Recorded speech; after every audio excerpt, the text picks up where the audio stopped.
안녕하세요. 우리가 매일 쓰는 이 빠른 인터넷, 그 뒤에는 사실 보이지 않는 거대한 고속도로가 깔려 있습니다.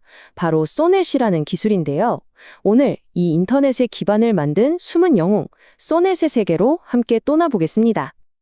혹시 이런 생각 해보신 적 있으세요? 지구 반대편에 있는 친구랑 영상통화를 하는데 어떻게 바로 옆에 있는 것처럼 딜레이가 거의 없을까요?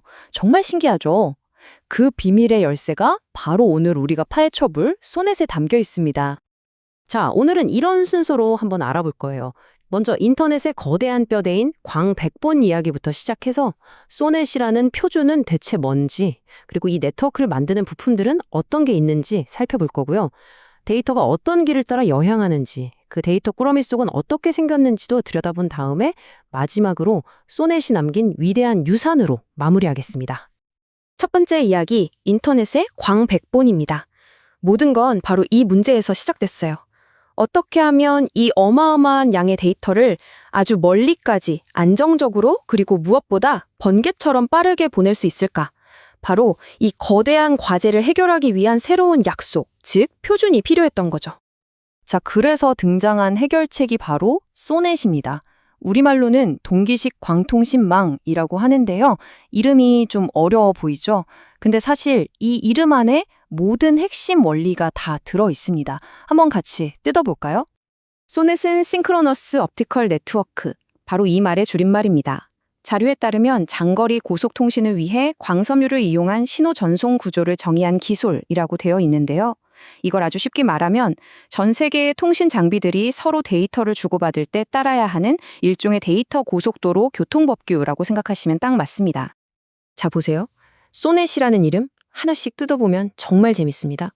먼저 동기식은요, 네트워크에 연결된 모든 장비가 정말 칼같이 똑같은 시기에 맞춰서 한치의 오차도 없이 움직인다는 뜻이고요. 광은 당연히 빛의 속도로 데이터를 쏘는 광섬유를 쓴다는 의미죠. 그리고 마지막 네트워크는 이 모든 게 따로 노는 게 아니라 하나의 거대한 유기적인 시스템으로 작동한다는 걸 보여주는 겁니다. 좋습니다. 이제 이론은 그만하고 이 놀라운 시스템을 실제로 돌아가게 만드는 물리적인 장비들을 만나볼 시간입니다. 데이터 초고속도로를 건설하는 데 필요한 핵심 부품들을 하나씩 구경하는 거라고 생각하시면 돼요. 이 표에 있는 친구들이 바로 소넷 시스템의 핵심 멤버들이라고 할 수 있는데요. 데이터가 출발해서 목적지까지 여행하는 내내 각자 자기 자리에서 신호를 합쳐주거나 힘을 불어넣어주거나 또 필요한 것으로 쏙 빼내주는 아주 중요한 역할을 하거든요. 어떤 역할인지 재밌는 비유로 하나씩 살펴볼게요. 먼저 STS 다중하기, 줄여서 MUX라고 하는데요. 이건 데이터 고속도로의 진입로나 톨게이트 같은 거예요. 여러 갈래길에서 온 일반 전기 신호 형태의 데이터들을 하나로 모아서 광섬유라는 거대한 본선에 딱 하고 올려주는 거죠. 빛 신호도 여행을 아주 오래 하면 지치거든요. 신호가 점점 약해지고 흐릿해져요. 그때 필요한 게 바로 이 재생기, 리제너레이터입니다. 말 그대로 장거리 여행 중간에 만나는 주유소죠. 힘이 빠진 신호를 받아서 깨끗하게 다시 증폭시킨 다음에 쌩쌩한 상태로 만들어서 다음 목적지로 보내주는 겁니다. 그리고 ADM, 이건 진짜 똑똑한 녀석이에요. 애드드롭 멀티플렉서의 약자인데 고속도로를 달리다 보면 특정 도시로 빠지는 나들목, IC가 있잖아요. 바로 그런 스마트 분기점 역할을 합니다. 전체 데이터 흐름은 전혀 멈추지 않고 그대로 둔 채로 그 중간에서 필요한 데이터만 쏙 빼가거나 새로운 데이터를 슬쩍 끼워 넣을 수 있는 거죠. 자, 지금까지는 눈에 보이는 하드웨어를 봤다면 이제부턴 눈에 보이지 않는 지도를 한번 펼쳐볼 시간입니다.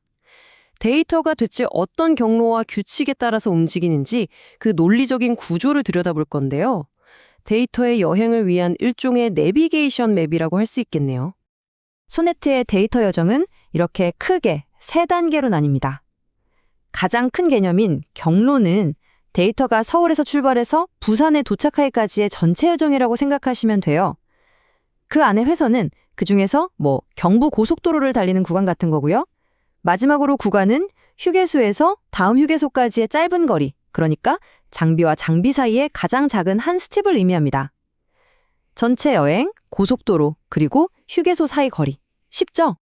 그럼 이제 현미경을 들고 데이터의 가장 작은 알갱이 그 속을 들여다볼게요.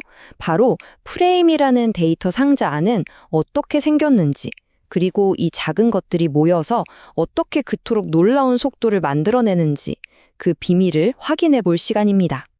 소넷에서 데이터를 실어 나르는 가장 기본적인 블록 혹은 상자를 바로 STS1 프레임이라고 불러요.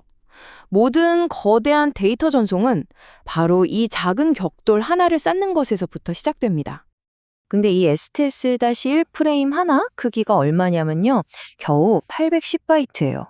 정말 작죠? 자료를 보면 가로 90칸, 세로 9칸짜리 작은 표처럼 아주 정교하게 구성되어 있는데요. 바로 이 작은 녀석이 초고속 인터넷을 만드는 모든 것의 출발점인 셈입니다. 자, 여기서부터가 진짜 대박입니다. 이 810바이트짜리 작은 프레임이 1초에 몇 번이나 전송될까요? 놀라지 마세요. 무려 8,000번입니다. 8,000번이요. 우리가 눈 한 번 깜빡하는 그 찰나의 순간에 8,000개의 데이터 상자가 휙 하고 지나가는 거예요. 이게 바로 모든 장비가 하나의 시계에 맞춰 움직이는 동기식 네트워크가 얼마나 무서운 건지를 보여주는 대목이죠. 그럼 속도를 더 내고 싶으면 어떡할까요? 아주 간단해요. 이 STS1이라는 기본 벽돌을 여러 개 묶어서 더 큰 묶음으로 만드는 겁니다. 이걸 다중화라고 하는데요. STS1을 여러 개 묶어서 STS3를 만들고 이걸 또 묶어서 STS12, 그걸 또 묶어서 STS48. 이렇게 레고 블록 쌓듯이 계속해서 속도를 기하급수적으로 높여가는 거예요. 그래서 이 모든 기술이 합쳐지면 대체 얼마나 빠른 속도가 나올까요? 바로 이 숫자입니다. 초당 2488메가비트. 와, 아까 그 작은 프레임, 1초에 8,000번이라는 전송 횟수, 그리고 신호를 묶는 다중화 기술이 만나서 이런 어마어마한 속도를 만들어내는 겁니다. 자, 이제 마지막 장입니다. 소넷이 우리에게 남긴 것들, 이 기술이 왜 그렇게 역사적으로 중요했고 오늘날 인터넷에 어떤 영향을 미쳤는지 정리하면서 이야기를 마무리하겠습니다. 소넷이 위대한 진짜 이유는 단순히 빨라서가 아니에요. 이 기술이 아주 튼튼하고 안정적인 데이터 고속도로를 깔아줬기 때문에 그 위에서 ATM 서비스처럼 고품질이 아주 중요한 다른 기술들이 마음껏 달릴 수 있었던 거죠. 한마디로 다른 기술들이 활약할 수 있는 판을 깔아준 셈입니다. 핵심을 다시 한번 짚어볼까요? 소넷은 전 세계가 함께 따를 수 있는 표준을 만들었고 데이터가 깨지거나 사라지지 않는 높은 신뢰성을 줬고 인터넷 사용자가 폭발적으로 늘어도 거뜬히 버틸 수 있는 확장성을 제공했습니다. 바로 이 세 가지가 소넷을 인터넷 역사의 전설로 만든 이유입니다. 소넷은 말 그대로 한 시대를 지배한 통신 표준을 세웠습니다. 그렇다면 이 위대한 기술의 바통을 이어받을 다음 세대의 광 네트워킹 기술은 과연 어떤 모습일까요?